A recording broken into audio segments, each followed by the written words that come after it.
I'm going to give you some travel tips about what to expect when you come to Canada, what you shouldn't do, what you should do instead, and generally some tips and advice that's going to help you enjoy your time here a lot more. So, that said, let's get straight into it.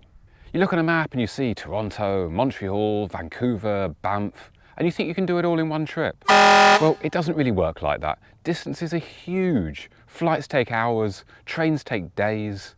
So don't try and pack too much into one trip. Pick a region and do it properly. Now, sticking with that, don't expect you to use public transportation everywhere. Now, in major hub cities like Toronto, Montreal, Vancouver, yep, it's going to be good, you're going to get around. But outside of that, especially in smaller towns, public transport may be limited or completely non-existent.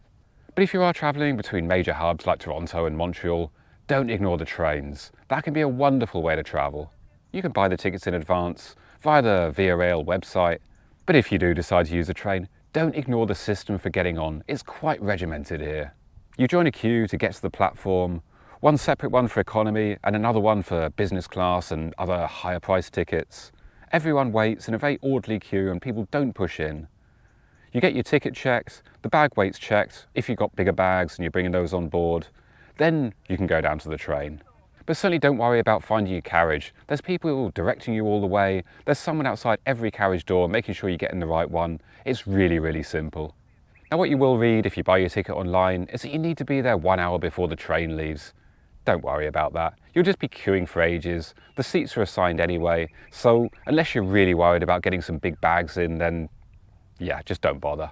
And when you do get on the train, don't ignore the rules. They'll announce them over a loudspeaker, and they're really very fair. Some of them I really agree with, like not being allowed to play videos and music over a loudspeaker on your phone. And they are actually really enforced. I was speaking to a train attendant lady and she just told someone off for playing video through his phone, and she said to me when I congratulated her for doing it, "Yep, if they do it again, I'll tell them again. If they keep doing it, I'll call the police and they'll be thrown off the train." Not worth the risk, eh? Now, if you do want to explore beyond the train network and potentially beyond the bus network either, don't hesitate to hire a car. It can be the best way to get around sometimes. In fact, the only way. And if you do decide to get a car, as with everything in Canada, don't underestimate the distances. They can really be vast here, and what you think can be a short trip can end up taking hours. Also, conditions can change very, very quickly. Which brings me to the next big one. Don't underestimate the weather. Canada can be very, very cold, but then it can also be very warm in the summer, and in the spring, it can be absolutely up and down. The other day, I was wrapped up in 2 jumpers and a coat. Here I am sat outside in just a jumper on a beautiful spring day. So make sure you got everything you need in terms of clothing. You know, don't expect things just to potentially be a bit chilly. Expect it to be absolutely freezing sometimes. Pack properly, make sure you got waterproofs, make sure you can really wrap up, and make sure you got some lighter stuff as well. Now, cities. Canada is very safe, it's very clean, generally very easy to travel, but don't assume all cities are the same. They can be very different. Montreal feels totally different to Toronto, Quebec City, Vancouver, very different again. So certainly don't view the whole country as a uniform place. It's absolutely not. And regarding transport in cities, don't assume it's going to be the same. One city is completely different to another. I can't really describe it in this video because I can't break it down for every single city. Look it up online and make sure you know for when you get there. Now, money. Certainly don't assume Canada's a cheap country. It can be pretty expensive, particularly in the cities like Toronto.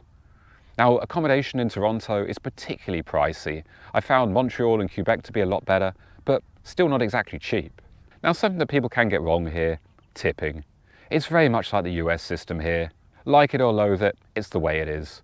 15 to 20% is the norm. You tip in restaurants, bars, cafes. If you are just buying an individual drink in a bar, it would be tipping $1 or usually $2 with the drink, just like the US way.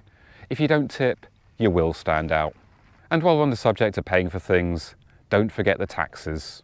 That's also like the US way. It varies from region to region, and the taxes aren't included on the price you see, so you'll always end up paying more. I always find that a bit hard to deal with, but it's just something you have to put up with here. Now, what about the food? Certainly don't assume that if you're in a French-speaking part of Canada, then the food is like French food. It's not. Canadian cuisine is very, very distinctive. It's very much its own, and it varies from region to region. Certainly try the local food. You can't come here without trying poutine, of course. Something which I thought I'd hate, but to be honest, it's absolutely delicious when you get it right. Also fresh seafood when you're on the coast. And the international cuisine as well that you get in the big cities. Now, the nature, one of the biggest reasons why some people come here, but don't take it too casually. This isn't a theme park, this is very real. If you're going on a hike in places like Banff or Jasper, don't come unprepared. Bring the proper gear, check the conditions, and be aware of the wildlife. And yeah, don't ignore wildlife safety. Bears, moose, yeah, you're not going to find them in the cities, of course, but they're real, they're here. Keep your distance, follow the guidelines, and don't do anything dumb for a photo. Now, practical one, don't always rely on having a mobile phone signal. In the cities, of course you will, but if you're well outside of the cities, then you may not have, you may lose it. So download maps, plan ahead, and don't rely on being connected. Now, culture. Canadians are very friendly and polite people, and that makes it a wonderful place to travel. But don't mistake that for being casual. Basic manners and politeness really matter here. You have to say please and thank you, and holding doors is expected.